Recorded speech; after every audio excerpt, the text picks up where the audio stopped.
നേതൃത്വത്തിന്റെ വിലക്ക് ലംഘിച്ച് ഇന്നും സംസ്ഥാന വ്യാപകമായി കോൺഗ്രസ് പ്രവർത്തകർ നേതാക്കൾക്ക് വേണ്ടി തെരുവിലിറങ്ങി പ്രതിഷേധിക്കാനാണ് സാധ്യത. ഇന്നലെ വി ഡി സതീശനെ അനുകൂലിച്ച് സംസ്ഥാനത്ത് വിവിധ ജില്ലകളിൽ പ്രകടനം നടന്നു. ഫ്ലെക്സും കട്ടൗട്ടും ഒക്കെയായിട്ടാണ് മുഖ്യമന്ത്രി കസേരയ്ക്ക് വേണ്ടിയുള്ള പോര് കോൺഗ്രസിൽ കടുക്കുന്നത്.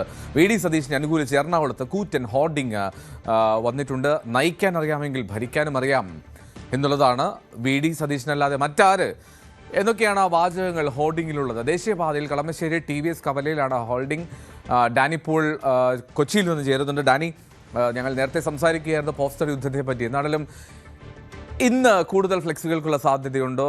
നയിക്കാൻ അറിയാമെങ്കിൽ ഭരിക്കാനും അറിയാമെന്നുള്ള വലിയ ഹോർഡിംഗ് ലൈറ്റൊക്കെ ഇട്ട് വളരെ ഭംഗിയായി ചെയ്തിരിക്കുന്നു വി ഡി അനുകൂല പക്ഷക്കാർ. എറണാകുളം ജില്ല വി ഡിക്ക് വേണ്ടി ഒരു സ്റ്റാൻഡ് എടുക്കുന്നു എന്നുള്ളതാണോ?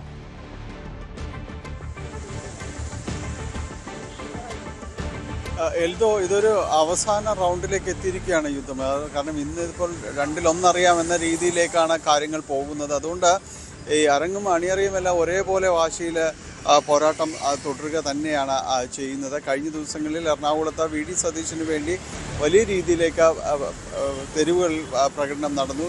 ജില്ലയിൽ മാത്രമല്ല, സംസ്ഥാനത്തിൻ്റെ വിവിധ ഭാഗങ്ങളിലെല്ലാം തന്നെ ഈ രീതിയിലുള്ള പ്രകടനങ്ങൾ തുടരുകയും ചെയ്യുന്നുണ്ട്. ഒരു ഭാഗത്ത് പോസ്റ്റർ യുദ്ധം, അതോടൊപ്പം തന്നെ സമൂഹ മാധ്യമങ്ങളിലെ പോസ്റ്റ്, ഇത് ആരും ഒട്ടും കുറയ്ക്കുന്നില്ല എന്നുള്ളതാണ്. ഒരുപക്ഷെ വി ഡി സതീശന് വേണ്ടിയായിരിക്കും തെരുവുകളിൽ കൂടുതൽ പ്രകടനങ്ങൾ ഒരു പ്രത്യക്ഷമായിട്ട് നടക്കുകയും ചെയ്തത്. ഇന്നലെ വി ഡി സതീശൻ തന്നെ അത് അദ്ദേഹത്തിൻ്റെ ഫേസ്ബുക്ക് പോസ്റ്റിലൂടെ പറയുന്നു.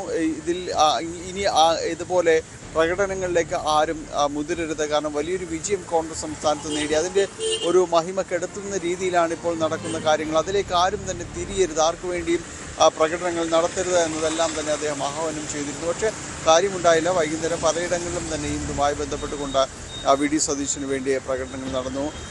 ഫ്ലെക്സുകൾ ഉയരുന്നു, ബാൻഡുകൾ ഉയരുന്നു. ആ രീതിയിലേക്കെല്ലാം തന്നെ പോകുമ്പോൾ മറുഭാഗത്തും ഇത് തന്നെയാണ് സംഭവിക്കുന്നത്. KC വേണുഗോപാലിന് വേണ്ടി, രമേശ് ചെന്നിത്തലയ്ക്ക് വേണ്ടിയും എല്ലാം തന്നെയും ഫ്ലെക്സുകളും ബാൻഡുകളും ഉയരുന്നുണ്ട്. ഒരു പ്രത്യക്ഷ പ്രകടനം എന്ന രീതിയിലേക്ക് KCക്കും അതോടൊപ്പം തന്നെ രമേശ് ചെന്നിത്തലയ്ക്കും വേണ്ടി തെരുവിലേക്ക് പ്രവർത്തകർ ഇറങ്ങുന്നില്ല. അത് വി ഡി സതീശന് വേണ്ടിയാണ് കൂടുതലും വരികയും ചെയ്യുന്നത്. എന്തായാലും ഇതെല്ലാം ഈ മൂന്ന് പേരുടെയും പോരാട്ടം ഒരു അവസാന റൗണ്ടിലേക്ക് എത്തുമ്പോൾ ഇന്നും ഇതെല്ലാം തന്നെ സംഭവിക്കാനുള്ളൊരു സാധ്യത വളരെ കൂടുതലായിട്ടുണ്ട്. മൂന്ന് പേർക്ക് വേണ്ടിയും പ്രവർത്തകർ അവരുടെ വാദങ്ങൾ ഉന്നയിക്കുന്നുണ്ട്. ഒരു ഭാഗത്ത് ഒറ്റയ്ക്ക് പടനയിച്ചവൻ എന്നൊരു വിശേഷണം വി ഡി സതീശന് അനുകൂലമായിട്ട് ഉയർത്തുമ്പോൾ, അങ്ങനെ ഒറ്റയ്ക്കല്ല, ഇതൊരു കൂട്ടമായ നേടിയ വിജയം തന്നെയാണ് ഇത്. അതിൽ ഒരാൾക്ക് ഒരു പങ്ക് അവകാശപ്പെടാൻ, വലിയ പങ്ക് അവകാശപ്പെടാനില്ല, എല്ലാവർക്കും ഇതിൻ്റെ ഉത്തരവാദിത്തങ്ങൾ ഉണ്ട് എന്നതെല്ലാം തന്നെ KC പക്ഷവും അതോടൊപ്പം തന്നെ രമേശ് ചെന്നിത്തല വിഭാഗവും എല്ലാം തന്നെ ഉയർത്തി കാണിക്കുന്നുണ്ട്. ആ രീതിയിൽ തന്നെയാണ് പൊതുവിലുള്ള ഈ ബാനറുകളുടെയും അതോടൊപ്പം തന്നെയുള്ള ഈ കട്ടൗട്ടുകളുടെ എല്ലാം തന്നെയും ഒരു പൊതു സ്വഭാവം എന്ന് പറയുന്നത്. ഏതായാലും ഇതിൻ്റെ ഒരു ഫൈനൽ റൗണ്ടാണ്. ഇതൊരു അന്തിമ തീരുമാനം ഇന്നുണ്ടാകുമെന്നാണ് പൊതുവിലും പ്രതീക്ഷിക്കപ്പെടുന്നത്. ഇത് ആരുടെ വിജയമായിരിക്കും? എന്തായാലും അത് സംസ്ഥാന രാഷ്ട്രീയത്തിൽ ഉണ്ടാക്കാൻ പോകുന്ന വലിയ രീതിയിലുള്ള പ്രകമ്പനങ്ങൾ ഈ കാര്യത്തിൽ ഉണ്ടാകുമെന്ന കാര്യത്തിൽ സംശയമൊന്നുമില്ല. അതും നമുക്ക് ഒരുപക്ഷെ തെരുവിൽ തന്നെയായിരിക്കും അതും കാണേണ്ടി വരിക.